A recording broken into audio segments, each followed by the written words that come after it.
Hello everyone, this is Mark here from A Link to the Cast, and this is Furi. I've been meaning to do a quick play of this for a few days now, mainly because I've been trying to beat it, is the reason I haven't actually got around to doing a quick play yet. I think I'm on the last boss. I think there's 7 bosses. I can't remember off the top of my head. But I'm still on the last boss at the moment, but I figured I was in a place where I could kind of come back to the start and do a quick little preview of it for anyone who hasn't played it yet. It's on PS Plus for free for members who have PS Plus. I can't remember how much it's actually selling for in store to non-PS Plus members, but definitely pick it up. I definitely give it a hearty recommendation. It's not for the faint of hearted. It's very difficult. But my word, is it stylish. This soundtrack is incredible. It's the same composer behind Hotline Miami, which is, pretty much all you need to know for anyone who's ever played Hotline Miami. So this is basically... It has its roots in that kind of Dark Souls, Titan Souls kind of area where you have just an extremely difficult boss, and you have that trial and error of figuring out the patterns and then defeating them.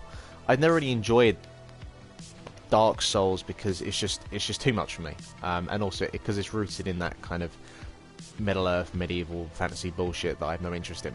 This is more up my street, that kind of cyberpunk, dystopian future sort of setting, or just more in like Titan Souls, which is just basically Legend of Zelda. Anyway, I'm hoping I don't overwrite my game. I'm gonna just do this on the recommended setting. I haven't looked at the more difficult setting. I'm not sure what that entails, and I don't really want to find out anytime soon. The key thing that you need to know is just this game is very, very stylish. It's not perfect, I will say this. It is a little bit janky in some of its presentation. Like the way that your nameless protagonist kind of moves around is a bit clunky. Just some of the presentation, some of the animations during cutscenes is not perfect by any means. What I describe this game as is like a really, really rough diamond. It's still a diamond. It's still very good. It's so stylish. I cannot kind of just give it enough kind of superlatives. Yeah, that's the word I'm going to go for. It just feels a little bit clunky in some of its presentation. The actual gameplay itself, I'm pretty much on board with now. Like, I've been kind of going back and forth between some of the ways that some of the things that it does, like the parrying system.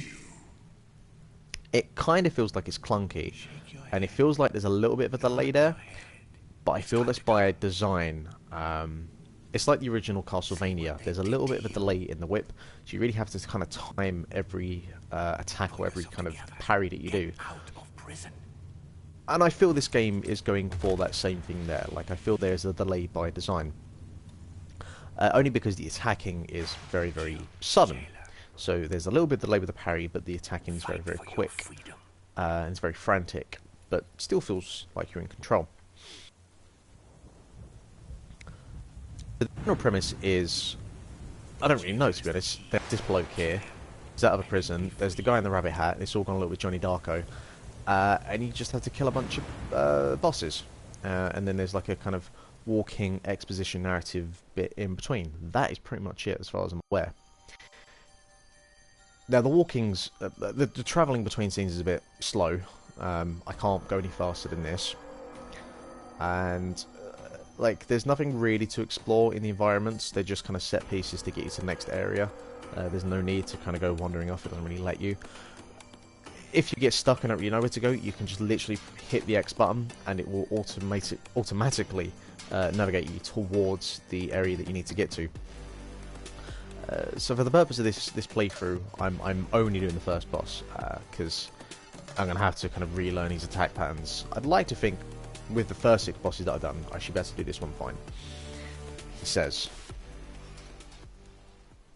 Also, one of these bosses really sounds like Idris Elba in the Jungle Book, and, you know, that's 10 out of 10 as far as I'm concerned. I'll make you regret. You listen to me, and you listen good. You'll never escape.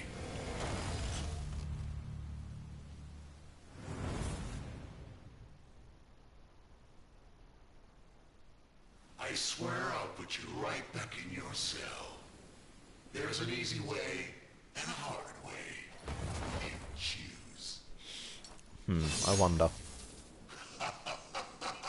Excellent choice. So it's going to be hard to talk and play this, because I'm not very good at 2, and this is one of these games where that's just thinking and talking. Yeah.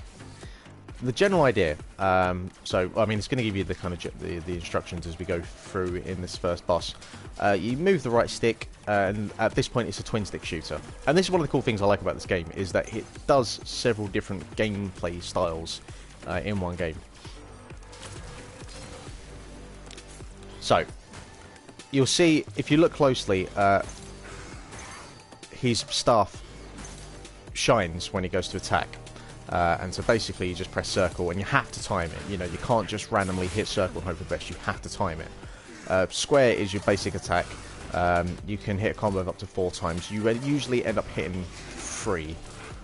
Sometimes, if you're lucky, you get that 4th one, like just there.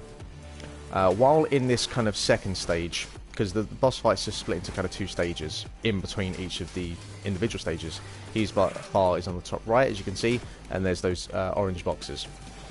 And each of those orange boxes represents a different kind of part of the boss battle, which is then split into these 2 sections. One kind of the whole area, and then the second part where you're confined to this blue circle here.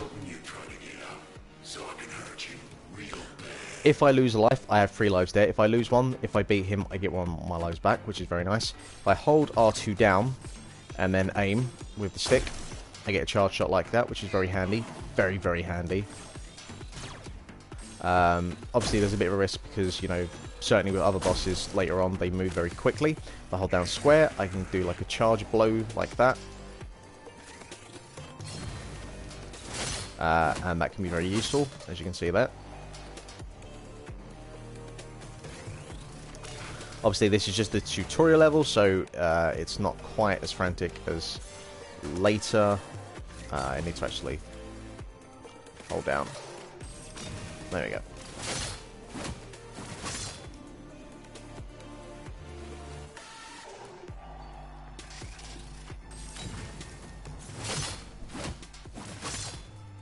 Okay.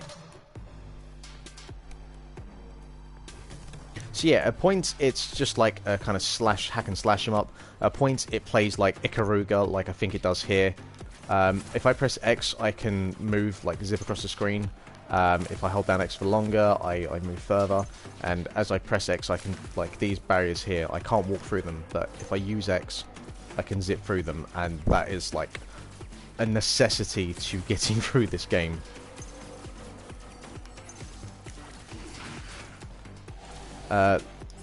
These, obviously, when the floor goes red, you need to dodge.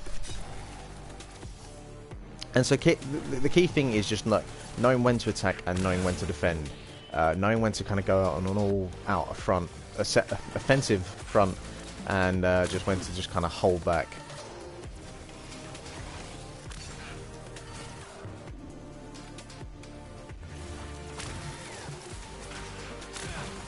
And obviously, you know, it's trial and error. You fully expect to go into your first fight of a boss not to win, but just to learn attack patterns. Those shocks in the cell, they really hurt, don't they? Well, that was nothing. I'm gonna teach you some real pain.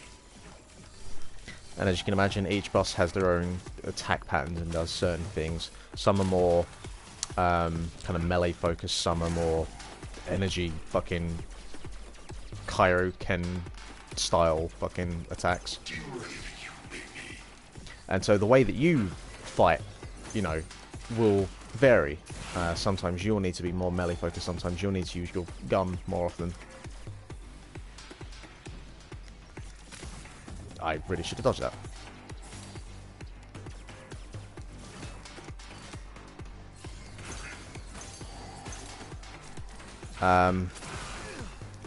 Bosses will sometimes attack in bouts of 3, sometimes 4, sometimes 5, and yeah, it takes a little while to figure out exactly what they're going to do, and it does get frustrating at points, and because you can't just hold circle, like just hold circle down, it doesn't work like that. You know, you have to time when to press circle. As you see, I was a little bit too early there.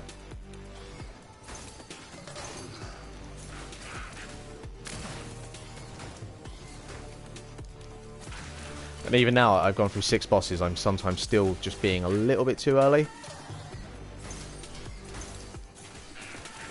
And it can be a little bit annoying, because with some of the bosses, you know, you think they're going to come at you sooner than they actually are, and, you know, it's still a learning process. But I'm really into this game, I really like what this game does.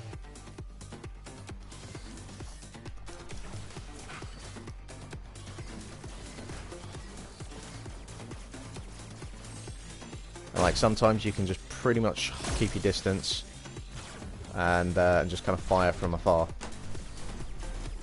Whoa! And now I've got a cat in here. Excellent. Fuck off, Hobbs. This is not the time.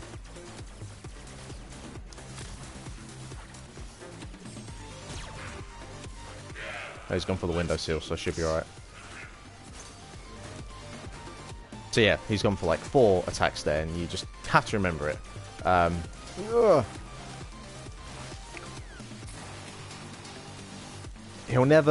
Bosses will never kind of change their attack patterns per certain round. So like once you figured out the first round of how they attack, they'll always do that style. It's just they'll change for the next round. So you just kind of have to do it bit by bit.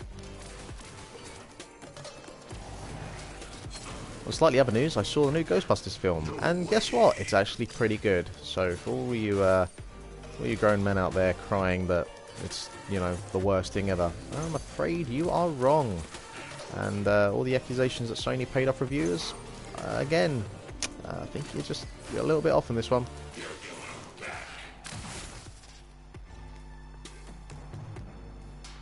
You're gonna take some putting back together when I'm done with you. Not all the bosses are lame, dialogue-wise. Some of them actually have some pretty cool lines.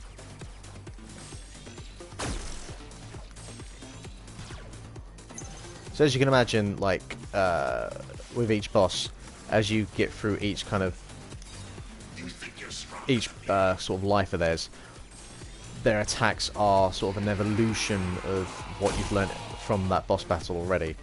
And it's cool, you know. But it gets very, very tense as you get towards the end of a boss battle, as you're like 1 or 2 bars left to finishing them. You know, I've had a couple of very, very close encounters. I'm gonna smash you to pieces. No regen from this.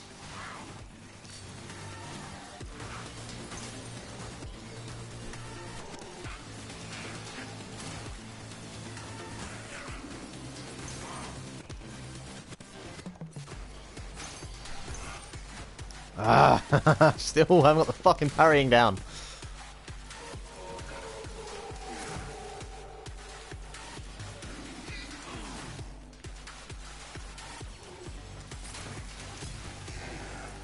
Alright.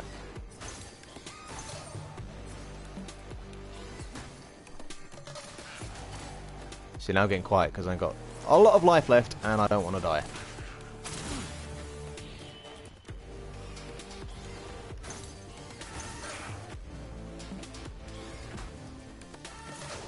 Pretty sure I had that one. The camera can be a little bit awkward sometimes because you can sometimes be sort of facing towards the enemy, which is really not the best place to be. Certainly when they're going on a kind of the melee, the close combat attack. There is no way you can defeat. Now what usually happens is on the last part of a boss battle, they go absolutely mental, and it's actually very easy to kill them once you've kind of faced off, defended yourself against their kind of all-out assault. So, you know, like here it goes all Ikaruga. And what is this hurting my eyes? And again, just like the music is just so effective for what this game does.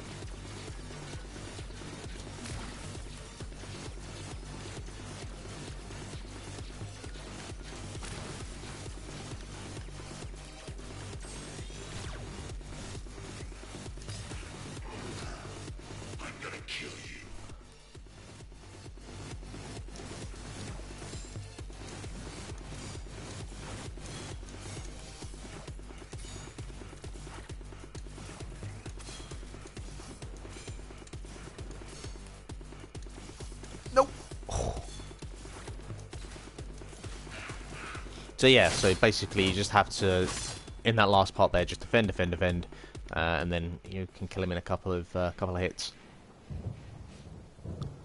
So the first time I played this, I died probably about 3 or 4 times until I figured out, you know, how the game is played and kind of the mechanics of that particular boss there.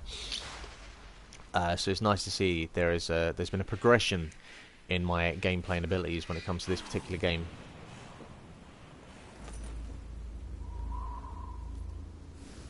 Now the cat's come over to me. He's actually, you know he's meant to come over. You know, he waits until the boss is actually done, so I can appreciate that. Thank you, Hobbs. You will be broken.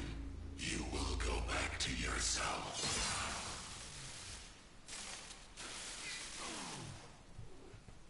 Bravo! Excellent! What a thrill! Not your first time, right? Anyway, the good news, we're one step closer to freedom. The bad news, there's more out there waiting for us. I don't get the bunny Don't rabbit worry, hat. I know them. I can help. It actually reminds me of, what the hell is his name? Is it Rovio? End of all this is Novio, Rovio, something like that. The bunny in A Link Between Worlds. He looks a little bit like Let's that. get the hell out of here. Hobbs, get off the side. What Hobbs seems to have a real fascination for, I've got a kind of hand puppet version of Totoro, Way down there, and he really seems to enjoy knocking that off the side. peace and light. So what I'm going to do is I'm just going to quickly get us into the next environment, show you a little bit of the next boss battle so you can kind of see the variation between environments and the bosses, and then we'll leave it there. As I said, I fully recommend this game. It is free for PS Plus members, so there's no reason to not have a look at it. It's not for the faint-hearted. It will test your skills, but you know that you need to have a variety of games. You need some that are ones you can kind of just switch your mind off and have at it, but sometimes you need something like this. Each of the environments are unique, you know, really cool. Like, I'd love to see the developers expand on this idea, or you know, for Sony to kind of come along and give them a little bit more financing and give them the freedom to kind of explore more, because the in-between parts like here, I really wish there was more to do, because the environments and the worlds that they've created are pretty impressive. That, my friend, is a prison. A prison within a prison. A very clever trick.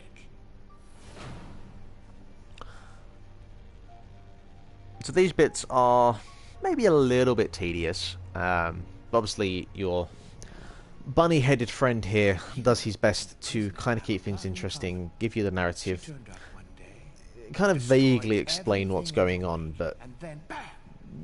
kind of cryptically goes about doing it, so you never kind of fully have a grasp on what is exactly going on, other than you're trying to escape. Protagonist never speaks, as far as I'm aware, unless he does at the end. I haven't got that far yet.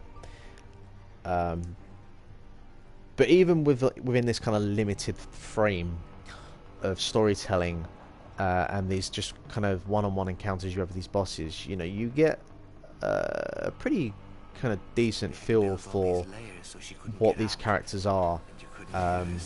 Maybe not so much what their motives are, but certainly what their kind of personalities are like.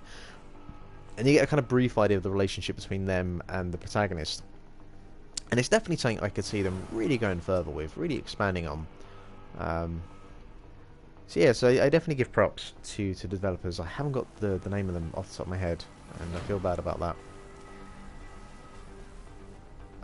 She tried to I could definitely see it being a top 10 game of the year if the concepts alone, and I'd say about 80% of the execution. There are some websites and publications that do, you know, kind of best sort of visual design or best style. I think this is definitely up there for one of those categories, if not necessarily the best game. But you and me, we know that being locked up fucks you up inside.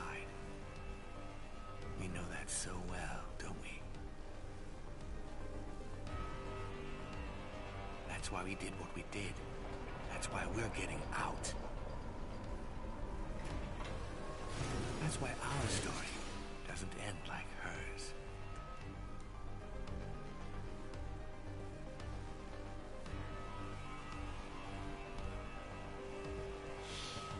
So yeah, this is the second boss battle, and this one is a lot more frantic compared to the first, and you'll see pretty quickly the differences that can occur between different boss battles. I'm a really big fan of this boss battle. I think this is a really, really good one. It really kind of throws you into, you know, the first one is a little bit tricky, but once you get the basic mechanics down, you're fine. With this one, it really is like, right, fucking, you've learned everything, now go for it. And plus, just the art design, the character design of this boss is just really, really good.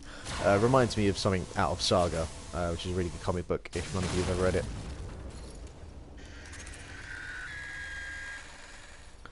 The lad needs to work on his Triple H hair, you know. That's probably the biggest flaw of this game.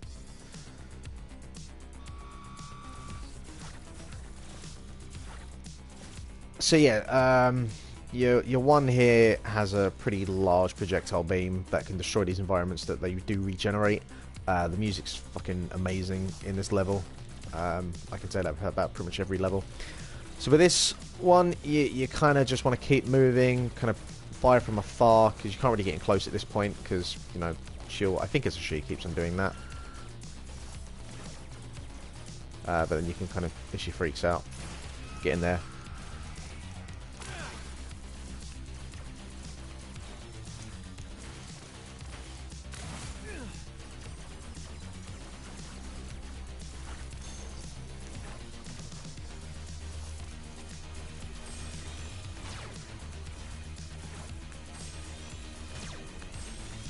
So you can see, obviously, your charged up shot, not always going to work, because sometimes your opponent can kind of dodge out of the way, which is good. I like that. Keeps it interesting, means you can't just focus on... That's actually the best thing I like about this game, is you can't just rely on one style of attack. You have to vary it up, because your enemy will force you to. The AI is programmed in a way where it forces you to have to do different things.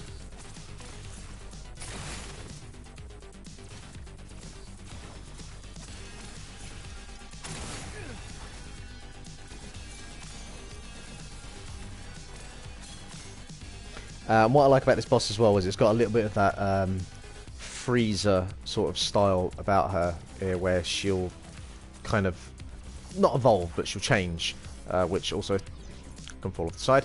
Changes her attack patterns, which is something I really like about this boss in particular. I do find it a little bit cheap that she can't fall off the side like me there, but oh well, whatever.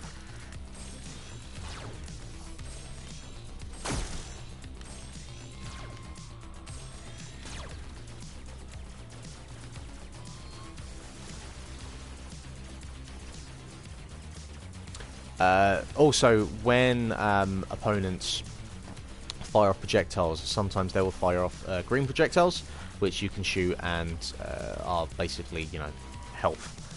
So it's nice that it at least tries to give you, you know, some kind of support, because Lord knows it doesn't in any other area.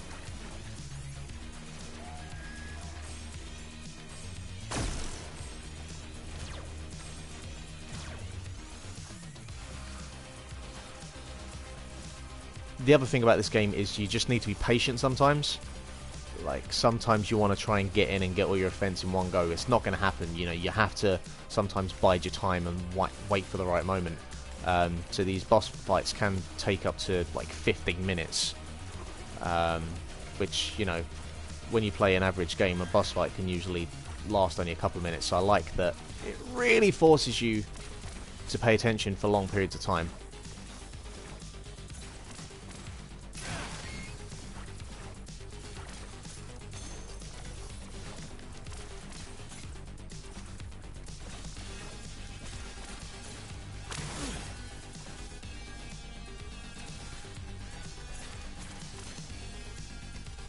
So yeah, so at this point she starts to freak out, and her attack pattern changes now.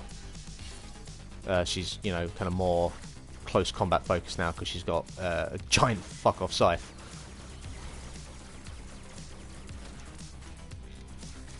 But can still, you know, fire off projectiles from afar.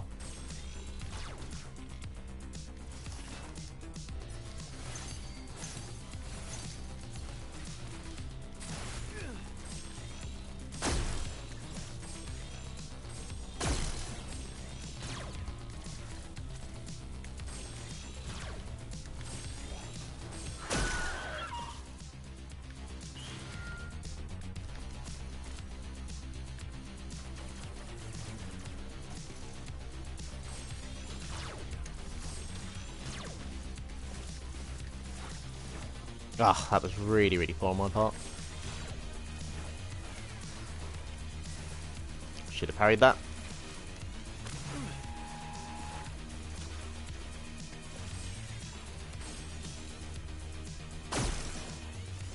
Good shot, Mark. And then. So yeah, basically, if you lose a life, they'll come at you, and then you have to start all over again from the last kind of pattern you was on. Yeah, but anyway, that's Furi. It's very, very good. Go and get it. Get frustrated, and try and have fun with it. Thank you very much for watching. I'm Mark from A Link to the Cast. Should have a podcast up at some point this week, I hope. Got a few things in mind to do. Just need to get them done. Follow us on Twitter, /Link to the Cast, on YouTube, and all the other good places. And we will see you again next time.